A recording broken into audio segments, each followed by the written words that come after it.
Avec nous, un invité spécial, Marc Rochette, qui nous vient de l'Assemblée chrétienne de Grand-Mère. Donc, il a accepté l'invitation pour nous parler avec un message en thème avec la nouvelle année, mais plutôt être prêt pour quelque chose qui s'en vient, quelque chose de nouveau. Je pense qu'on va en parler ce matin. On va avoir l'occasion aussi, après d'avoir des partages d'adoration, avoir un temps plus en famille après le message. Mais j'invite tout de suite Marc à s'avancer pour la prédication.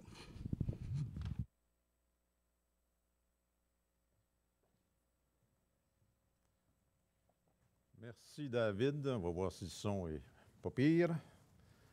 On me fait signe si le son est correct. Oui, 1, 2, 3, on s'entend, je m'entends, vous m'entendez. Bon matin à tout le monde. Vraiment content de terminer 2023 avec vous. Et je ne parlerai pas de fin d'année, mais de fin du monde, imaginez. Oui, ils vont le regretter de m'avoir invité finalement. Mais tournez avec moi dans Matthieu chapitre 24. On va se concentrer sur 3 versets dans le fond ce matin. Matthieu chapitre 24, verset 1. Et on va lire, on va se concentrer sur les 3 premiers versets, mais on va lire un petit peu plus loin quand même pour le contexte aussi, là. Matthieu 24, verset 1. Je lis dans la version d'Arby qui se dit comme suit. Jésus sortit et s'en alla du temple, et ses disciples s'approchèrent pour lui montrer les bâtiments du temple. Et lui, répondant, leur dit, « Ne voyez-vous pas toutes ces choses? En vérité, je vous dis, il ne sera point laissé ici pierre sur pierre qui ne soit jeté à bas. » Verset 3. Et comme il était assis sur la montagne des Oliviers, les disciples vinrent à lui en particulier, disant, « Dis-nous quand ces choses auront lieu, et quel sera le signe de ta venue et de la fin du monde, ou Darby dira de la consommation du siècle. »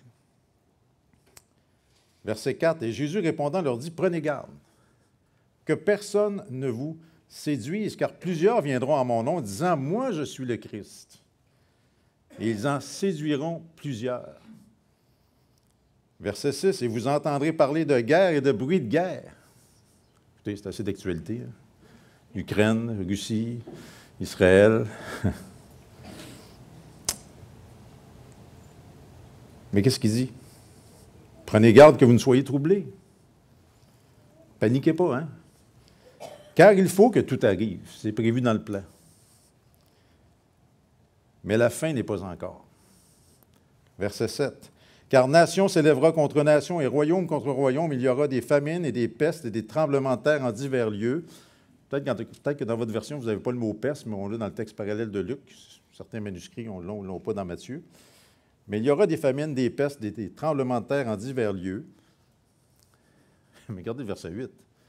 Le Seigneur est en train de nous dire, mais toutes ces choses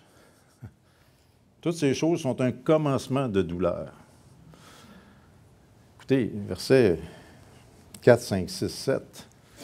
Hein, séduction, guerre, catastrophe. Ça ne fait que commencer. Ce sont les signes contemporains en passant. Vous savez, ce matin, je ne viens pas vous annoncer quand va arriver la fin du monde. Si un jour, quelqu'un se présente à votre tribune, vous annonce une date, vous avez 2 choix, vous le sortez tout de suite ou vous le sortez après. Mais, personne à part Dieu, c'est la date. Je ne vous annonce pas la fin du monde en 2024. Mais une chose est certaine, on est dans le monde de la fin. Et ça, on a les signes devant nous, jour après jour, guerre. Séduction, ça parle de quoi, séduction, dans notre monde contemporain 2023? C'est la désinformation. Tremblement de terre, peste, hein? La fameuse COVID, on en a eu un exemple. Et famines, qui sont associées souvent avec les catastrophes ou les guerres. Alors, on a ça devant nos yeux, donc on est dans le monde de la fin. On ne prendra pas le temps de lire les versets 9 et suivants, mais les versets 9 à 28, c'est ce qui va se passer pendant les 7 années de tribulation sur terre. Ça va brasser. Si on pense que ça brasse là, ça va brasser incroyable. Puis verset 29, aussitôt après la tribulation, qu'est-ce qui va arriver au milieu du verset 30? Et c'est ce qu'on attend, c'est le Fils de l'homme qui va venir sur les nuées du ciel avec puissance et une grande gloire. On est loin du petit Jésus de la crèche qu'on regarde dans la crèche, dans la religion populaire. Alors, Jésus va revenir dans la gloire. Lui qui est venu la première fois dans l'humiliation, dans l'humilité, va revenir dans une grande gloire et avec puissance. Verset 32, « Mais apprenez du figuier la parabole qu'il vous offre. Quand déjà son rameau est tendre et qu'il pousse des feuilles, vous connaissez que l'été est proche. De même aussi, vous, quand vous verrez toutes ces choses, sachez que cela est proche à la porte. » En vérité, je vous dis, cette génération, celle de la tribulation, ne passera point que toutes ces choses ne soient arrivées. Il y a une grande vérité, le verset 35, « Le ciel et la terre passeront, mais mes paroles ne passeront point. » Donc, ce qu'on lit ce matin dans Matthieu 24, ça va arriver, c'est éternel. Vous savez, l'être humain a toujours été fasciné par le futur. On cherche à connaître l'avenir. On aimerait ça savoir en 2024 qu'est-ce qui va arriver. Hein? Qu'est-ce qui va arriver avec mes finances? Qu'est-ce qui va arriver avec ma famille? Qu'est-ce qui va arriver avec mon travail? Avec l'Église? Et je cite un article de Québec Science diffusé en 2014 qui disait ceci: « On ne peut pas prédire l'avenir. Ceux qui prétendent pouvoir le faire sont soit des charlatans qui savent qu'ils mentent, ou soit des fous qui se croient eux-mêmes. » Et je continue la citation. « Si tu regardes ton horoscope du jour, je parie que tu vas faire de belles rencontres et que tu dois faire attention de ne pas froisser ceux qui t'entourent, quelque chose dans ce goût-là. » C'est le genre de message délivré par les dames soleil du monde entier. Fin de la citation. Et quand Québec Science parle de Dame Soleil, m'est venue une image assez vite. Les plus vieux d'entre nous, on a connu Jojo Savard avec ses prédictions, cet astrologue. Et l'article de Québec Science de conclure comme suit: « Si des gens pouvaient vraiment prédire l'avenir, ne seraient-ils pas déjà tous millionnaires en prédisant les numéros de la loterie? » C'est vrai, pareil. Hein? On serait une gang à gagner le million en même temps. Là. Non, écoutez, toutes ces tentatives humaines pour prédire l'avenir ne sont que pure spéculation. Moi, j'ai commencé l'année 2023 au Nouvelliste. Je ne pensais pas prendre ma retraite au Nouvelliste en 2023. Et je me trouve au mois d'août retraité du Nouvelliste. J'avais une opportunité, puis il n'était pas là au début de l'année. Et je n'aurais pas prédit non plus terminer l'année à travailler comme puis juste à l'Écho de la Sucre où j'ai commencé il y a 40 ans. Tu sais, on ne sait pas ce que l'avenir nous réserve. On ne peut pas prédire l'avenir. On ne sait même pas ce que la prochaine heure va nous donner. Non, pourquoi? Parce que seul Dieu connaît l'avenir. Une collègue de travail, justement, quand au journal, ça allait plus ou moins bien, puis c'était incertain, puis etc., elle était inquiète, elle savait que j'étais chrétien, mais je disais tout le temps, l'important, ce n'est pas de connaître l'avenir, c'est de connaître celui qui connaît l'avenir. Là, on peut se reposer en lui. Lui, il connaît tout ce qui s'en vient. Dans ta vie, dans ma vie. Wow, merci. C'est ce qui s'en vient en 2024 pour toi, pour moi. On peut se reposer en lui. Alors, seul Dieu connaît l'avenir. Pourquoi? Parce que Dieu est omniscient, il sait ce qui s'en vient. Il est Dieu. Et dans Matthieu 24, on a Jésus qui, en tant que Fils de Dieu, annonce lui-même les choses à venir. Il faudrait porter attention. Soit celles relatives à la fin du monde. D'ailleurs, si on avait lu le verset 25, il dit « Voici, je vous l'ai dit à l'avance. » C'est la plus belle définition d'une prophétie. Ça. Je vous dis à l'avance ce qui s'en vient. Alors, je vous invite ce matin, allons s'asseoir avec le Seigneur sur la montagne des Oliviers pour entendre ce qu'il a à dire sur le futur. Et donc, on peut peut-être passer à l'autre cliché. Moi, j'ai un adjoint qui s'appelle Félix, là, qui est là l'affaire. Donc, le plan, mais écoutez, tu peux défiler le plan, Félix, jusqu'à la fin de ça. OK, conclusion correcte. Ça, ce plan-là, évidemment, c'est si on parcourait tout le passage jusqu'au verset 35, dans le fond. Une fin du monde assurée, c'est ça qu'on va voir ce matin, mais évidemment, on ne verra pas tous ces sujets-là. Mais un monde de la fin qui est amorcé, on l'a traité un peu dans les versets 4 à 8. On est déjà dedans, le monde de la fin. Après ça, le début de la fin annoncé, avec l'apparition de l'Antichrist, les tribulations, le milieu de la fin appréhendé, la fin de la fin anticipée, puis une conclusion à tout ce message-là. Mais on peut aller au prochain cliché, Félix. Introduction. On peut aller là, introduction. Puis même, on peut aller au prochain. Ouais. Une fin du monde assurée, on va rester là comme ça. Dans les chapitres 24 et 25 de Matthieu, on y retrouve le discours du mont des Oliviers. C'est le deuxième plus long message de Jésus rapporté dans Matthieu. Le plus long étant le sermon sur la montagne dans Matthieu 5 à 7. Donc, le sermon du Mont des Oliviers, c'est le deuxième plus long dans l'Évangile de Matthieu. Et quand on arrive au chapitre 24, on est dans les derniers jours de Jésus avant sa mort. Réalisons ça, là. Quand il prononce ces paroles de prédiction de l'avenir, du futur, on est dans les derniers jours de Jésus avant sa mort. L'entrée triomphale a déjà eu lieu. La purification du temple a déjà eu lieu. Et là, on arrive au verset 1 du chapitre 24 de Matthieu et on apprend et on lit au verset 1 que Jésus sortit et s'en alla du temple. Or, la dernière chose que Jésus a fait avant de quitter le temple n'est pas rapportée dans Matthieu. Et ça, c'est intéressant lorsqu'on lit ou on étudie un passage dans les évangiles. C'est bon d'aller voir si les autres évangiles en parlent pour placer la chronologie des événements. Allons voir ce que Jésus a fait avant de quitter le temple dans Luc 21. Tournez avec moi dans Luc 21, verset 1. Ça, j'espère que c'est de l'eau, pas de 2022, non, c'est correct. Non? Merci. Luc 21, verset 1. Juste avant de quitter le temple, voici ce que Jésus a fait. Luc 21, verset 1. « Et comme il regardait, il vit des riches qui jetaient leurs dons au trésor. Il vit aussi une pauvre veuve qui jetait 2 pittes. Et il dit, en vérité, je vous dis que cette pauvre veuve a jeté plus que tous les autres. Car tous ceux-ci ont jeté aux offrandes de Dieu de leur superflu, mais celle-ci y a jeté de sa pénurie tout ce qu'elle avait pour vivre. » Et si on allait au verset 5, vous voyez qu'on rattache le Matthieu 24, hein, et comme quelques-uns parlaient du temple, etc., voyez-vous la chronologie des événements.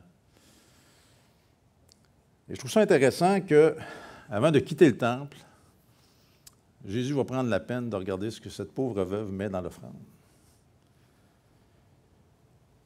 Et c'est intéressant, qu'est-ce qui arrive avant Matthieu 24, c'est Matthieu 23. Qu'est-ce qui arrive dans Matthieu 23? En bon québécois, Jésus ramasse les pharisiens pas à peu près. Malheur à vous, scribes et pharisiens hypocrites. Malheur à vous, scribes et pharisiens hypocrites. Donc, après avoir dénoncé l'hypocrisie des pharisiens dans Matthieu 23, le Seigneur prend la peine de souligner l'authenticité de cette pauvre veuve qui a donné en offrande tout ce qu'elle avait pour vivre, en contraste aux riches qui n'ont donné que de leur superflu. Son adoration était véritable, contrairement aux religieux de façade de Matthieu 23. Et petite parenthèse sur l'offrande en passant, l'offrande, c'est un acte d'adoration. C'est important. L'offrande, c'est un acte d'adoration. En soi, la somme n'est pas importante, comme le souligne le Seigneur dans le cas de la pauvre veuve. La somme n'est pas importante.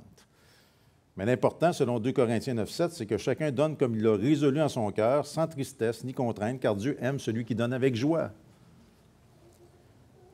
Alors, c'est pour ça qu'en ce début d'année 2024, bientôt, notre offrande pour Dieu doit être une priorité par rapport à nos dépenses personnelles. Et on voit dans le texte de Luc 21, Dieu voit ce qu'on donne. C'est à chacun de s'examiner sur le niveau d'offrande à donner. Hein, souvent, dépenses personnelles, on n'a pas trop de misère avec ça, puis c'est le temps de donner pour le Seigneur. Oups!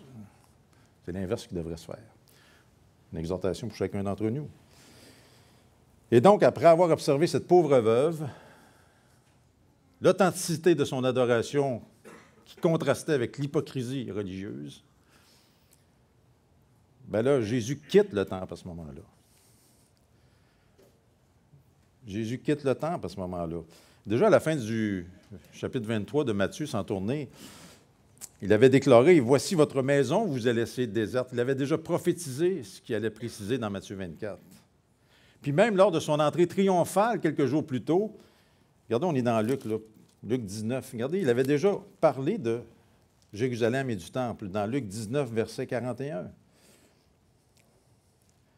Dans son entrée triomphale, dans Luc 19, 41, « Et quand il fut proche, voyant la ville, il pleura sur elle, disant, « Si tu eusses connu toi aussi au moins en cette tienne journée les choses qui appartiennent à ta paix, mais maintenant elles sont cachées devant tes yeux. » Verset 43, « Car des jours viendront sur toi où tes ennemis t'entoureront de tranchées, t'environneront, te serreront de tous côtés, te renverseront par terre, toi et tes enfants, au-dedans de toi.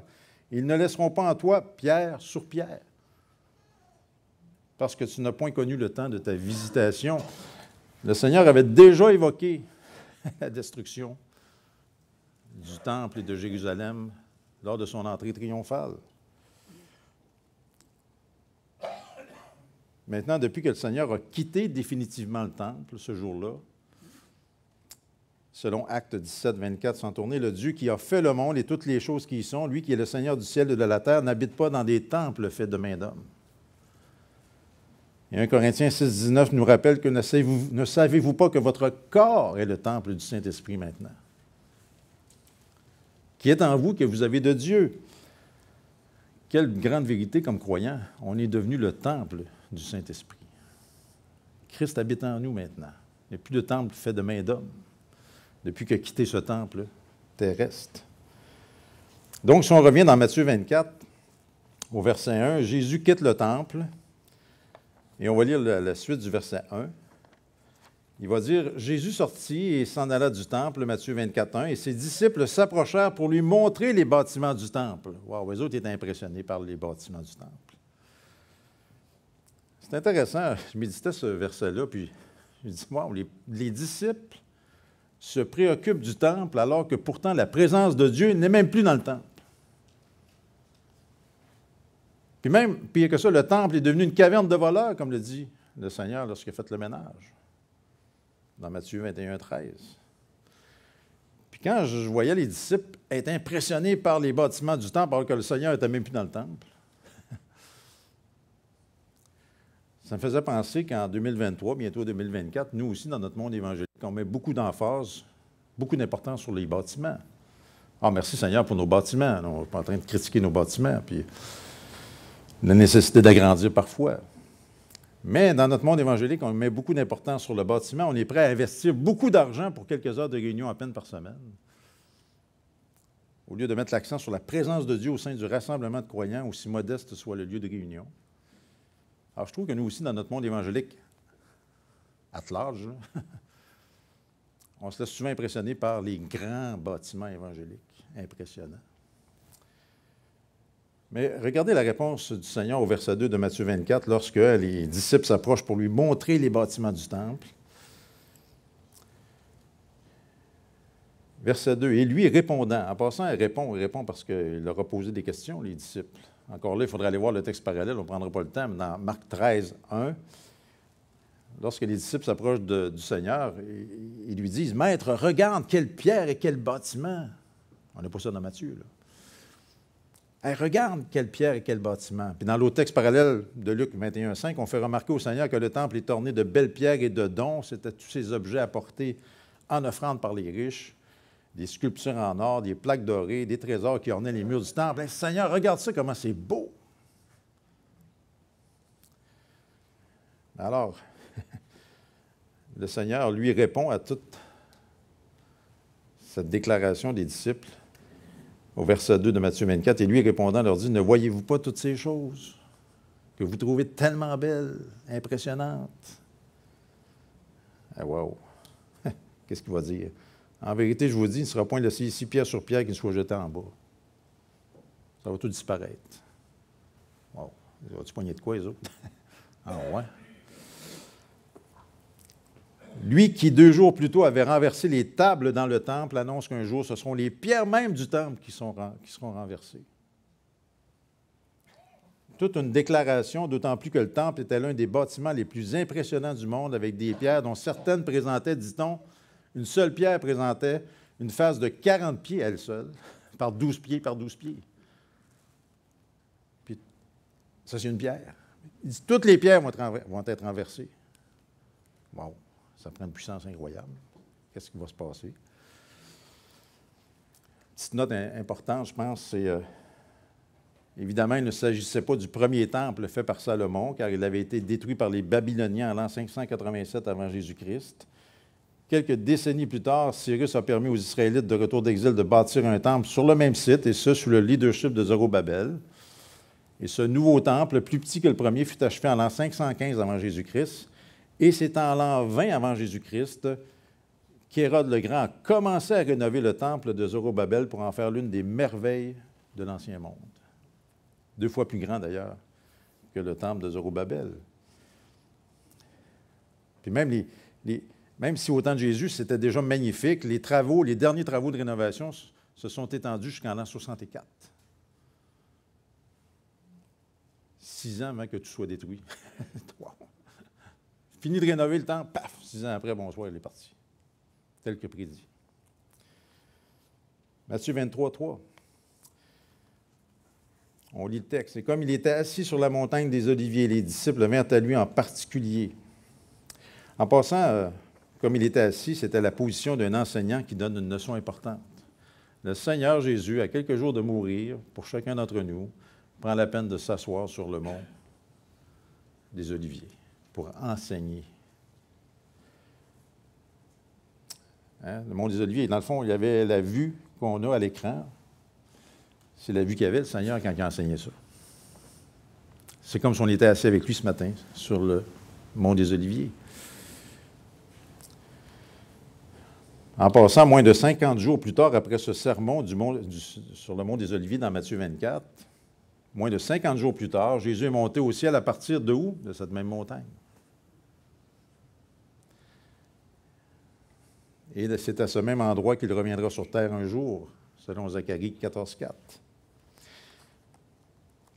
Première précision, lorsqu'on lit le verset 3, « Et comme il était assis sur la montagne des Oliviers, les disciples vinrent à lui en particulier. » Bien, Marc 13, 3 nous précise, on ne prendra pas le temps de tourner le texte, je vous invite à le lire. Marc 13, 3 nous précise que ce n'est pas tous les disciples qui s'approchèrent de lui. Marc 13, 3 nous précise que ce sont les 2 duos de frères, Pierre et André et Jacques et Jean, qui se sont approchés de lui. C'est intéressant à lire les évangiles, l'harmonie des évangiles lorsqu'on étudie les textes. Matthieu ne trouve pas pertinent de le préciser. Mais Marc nous précise que Pierre, André, Jacques et Jean se sont approchés de Jésus pour leur poser ces questions-là. Si au début de son ministère terrestre, le sermon de Jésus sur la montagne était public, ici, à la fin de son ministère terrestre, le discours du mont des Oliviers est plutôt privé à 4 gars, Pierre, Jacques, Jean et André. Et comme on l'aurait fait et on tend à le faire encore aujourd'hui par rapport aux prophéties, la première question qui vient à l'esprit des 4 disciples, c'est quoi? Regardez, comme il était assis sur la montagne des Oliviers, les disciples, Pierre, Jacques, Jean et André, vinrent à lui en particulier, disant, « Dis-nous quand? » On a-tu hâte de savoir quand le Seigneur va revenir? On a-tu hâte de savoir quand la fin du monde va revenir? Va arriver? Alors, on n'est pas différents des disciples. Eux aussi avaient hâte. Quand est-ce, Seigneur? Dis-nous quand ces choses auront lieu, on a hâte de savoir. C'est pour ça qu'ils vont le voir en particulier une fois qu'il dit « Regardez ce temple-là, il n'en restera plus. » Maintenant, la première question, dis-nous quand ces choses auront lieu, c'est-à-dire la destruction du temple. Jésus va aborder cet aspect-là seulement dans l'Évangile de Luc, on va aller le voir tantôt. Peut-être une petite note historique quand même. C'est bon de se rappeler qu'autour de l'an 30 après Jésus-Christ, c'est autour de l'an 30 après Jésus-Christ que Jésus annonce dans ce passage la destruction du temple de Jérusalem. Donc, on est à l'an 30 après Jésus-Christ.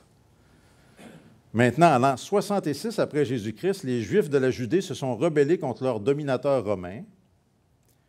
Alors, en réponse à la rébellion juive, l'empereur Néron, je pense qu'il y a un nom qu'on connaît, a déployé une armée sous la direction de Vespasien pour rétablir l'ordre. Puis en l'an 68, la résistance dans la partie nord de la province a été éradiquée. Les Romains ont tourné maintenant leur pleine attention à conquérir Jérusalem. Toutefois, en cette même année 68, Néron se donne la mort. C'est Vespasien qui devient empereur de Rome. Il confie à son fils Titus la direction de l'armée restante dans l'assaut sur Jérusalem. Alors, c'est Titus qui ramasse le mandat d'aller régler le cas de Jérusalem. Et je cite John MacArthur, il dit « Le général romain Titus fit entourer de grands échafaudages en bois les murs d'enceinte du complexe du temple, les combla de bois et autres matériaux inflammables, et mit le feu. La chaleur qui s'en dégagea fut tellement intense que les pierres s'effondrèrent. Les ruines furent alors triées pour en extraire l'or fondu, puis renversées dans la vallée du Cédron. » William MacDonald raconte la chose de cette façon. Quand le feu fit fondre les ornements en or, le métal s'écoula entre les pierres. Et pour le récupérer, les soldats durent déplacer chaque pierre, comme le Seigneur l'avait annoncé. Wow! En l'an 70. La prophétie a eu lieu en l'an 30. Maintenant, on peut aller voir dans Luc 21 la réponse du Seigneur concernant la destruction de Jérusalem et de son temple. Luc 21 et le verset 20.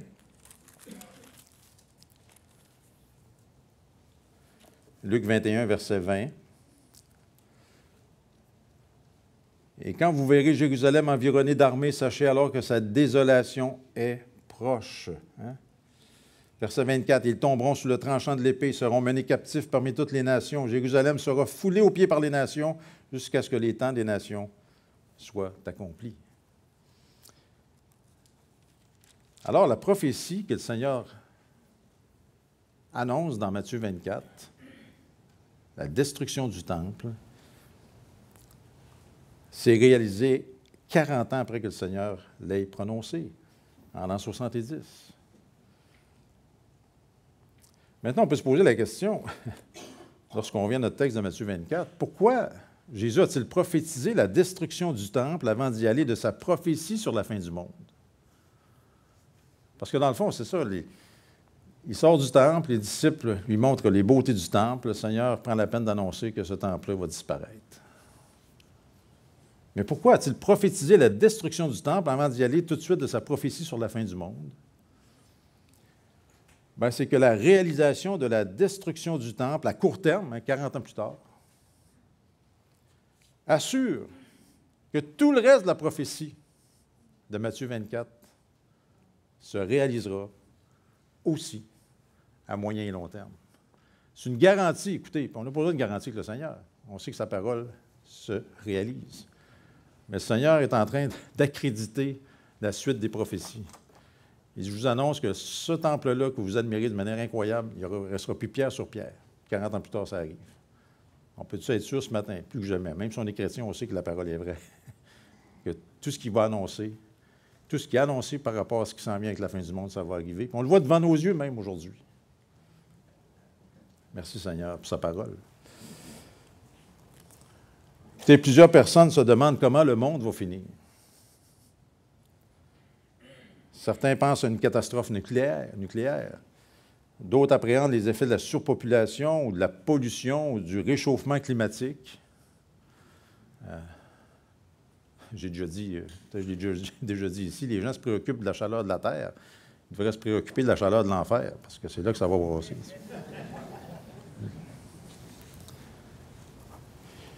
Non, il y en a qui pensent que c'est la catastrophe nucléaire. Peut-être que ça va finir par la surpopulation, la pollution, le réchauffement climatique. Comment le monde va-t-il finir? Quelle sera la fin de l'histoire de l'humanité? Bien, écoutez, la Bible nous le révèle, que ça va finir avec le retour de Jésus-Christ. Hein? On a chanté des beaux cantiques ce matin sur le futur, hein? Bientôt, très bientôt.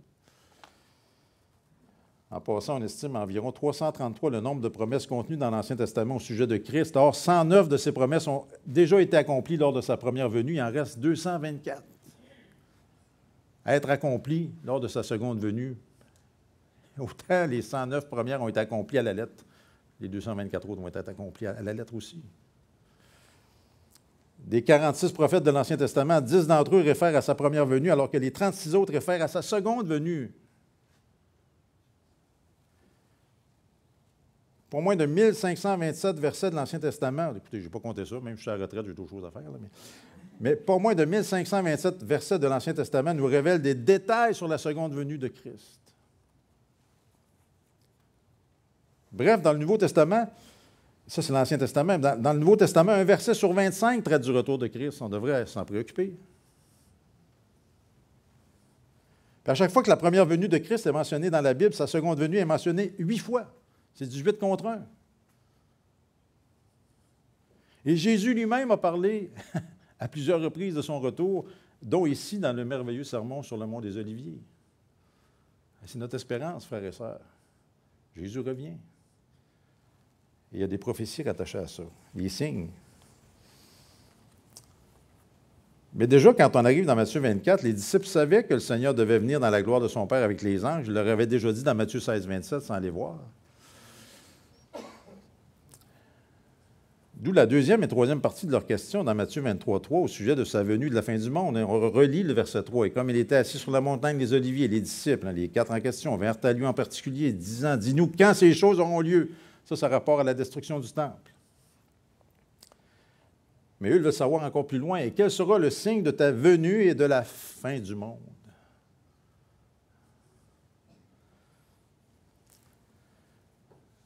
Hein? Le mot venu, dans le mot grec parousia, dans le contexte de Matthieu 24, souvent on l'associe avec raison, dépendamment du contexte, à la venue, à l'avènement, dans le sens d'arriver, quand est-ce que tu vas arriver. Mais le terme parousia, ici, dans Matthieu 24, a plutôt son sens premier de présence. Dans le fond, à quand ta présence permanente avec nous? Il y a un bon vieux cantique, reste avec nous, Seigneur. Les disciples d'Emmaüs ne voulaient pas que le Seigneur s'en aille. On a le Seigneur en nous, on a le Seigneur. Je suis avec vous tous les jours jusqu'à la fin du monde, d'ailleurs. Mais on a hâte de sa présence permanente. C'est ce que les disciples voulaient savoir. Quand est-ce, à quel signe reconnaîtrons-nous la manifestation de ta présence entière et permanente en tant que Messie et Roi? C'était le sens de leur question. Pas tant le sens du retour, parce qu'il n'y avait pas nécessairement la notion du retour, mais à quand tu vas être présent, permanent avec nous?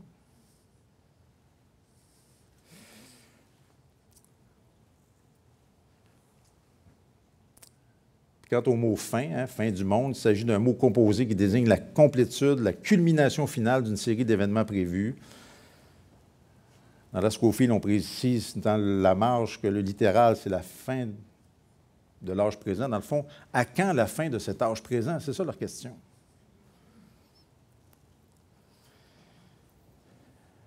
Puis Jésus avait déjà employé à 2 reprises l'expression « fin du monde ». Hein? Ce n'était pas la première fois qu'il l'utilisait dans Matthieu 24. Sans tourner dans Matthieu 13, 39 et 49, Jésus a lui-même employé l'expression « fin du monde » ou « consommation du siècle » dans la parabole du blé et de l'ivraie, ainsi que dans celle du filet. Et dans les 2 cas de ces paraboles-là, ça parle du jugement des méchants. Fin du monde égale jugement des méchants. Puis après sa résurrection, à la fin de Matthieu, au chapitre 28, verset 20, sans tourner, Jésus va utiliser cette même expression, je viens de le citer tantôt, quand il dit « Et voici, moi, je suis avec vous, du lundi au vendredi, la fin de semaine, je ne suis pas disponible. Non. Je suis avec vous tous les jours, mais jusqu'en 2025. Non, non, jusqu'à la fin du monde. » Bon, merci Seigneur. Hein? Puis à la fin du monde, on va être toujours être avec lui. Merveilleux.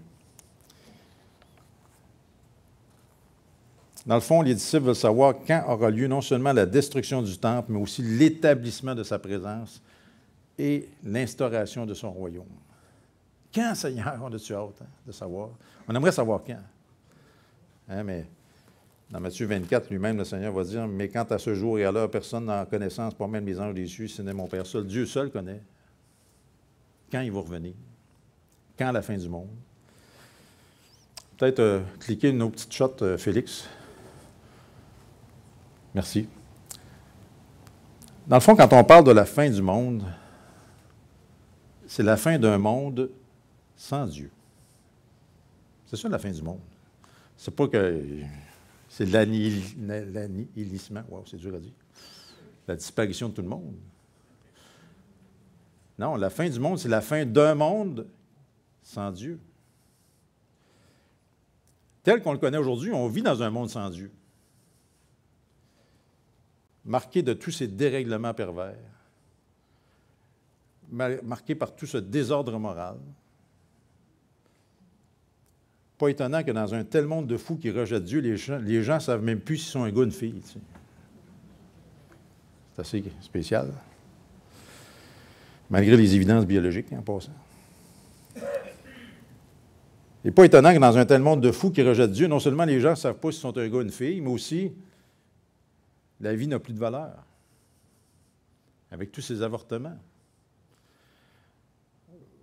Vous savez, avec la guerre en Israël, puis avec raison, Justin Trudeau, c'est épouvantable les enfants qui meurent dans ces guerres-là. Puis effectivement, c'est épouvantable. À chaque fois qu'un enfant meurt dans une guerre, c'est épouvantable. Mais le même Justin Trudeau approuve les avortements à tour de bras. Dans notre pays. On tue des bébés. Aucune norme qui est versée là. Parce que la vie n'a plus de valeur dans un monde de fous comme le nôtre. La vie n'a plus de valeur avec ces suicides assistés qu'on a déguisés en aide médicale à mourir.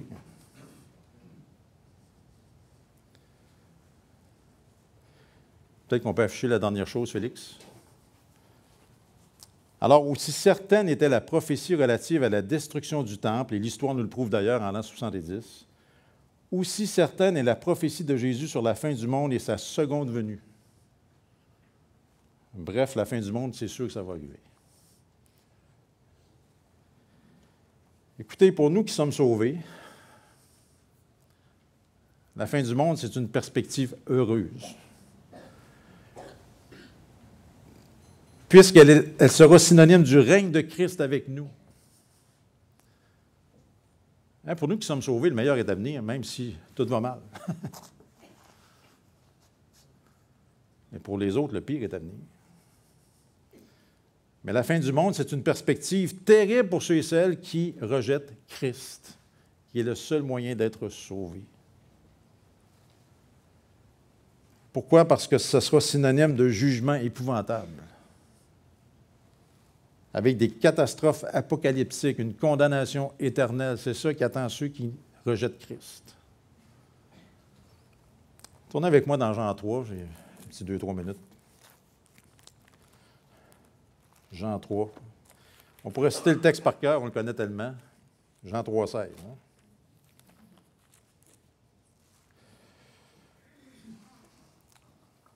Jean 3, 16.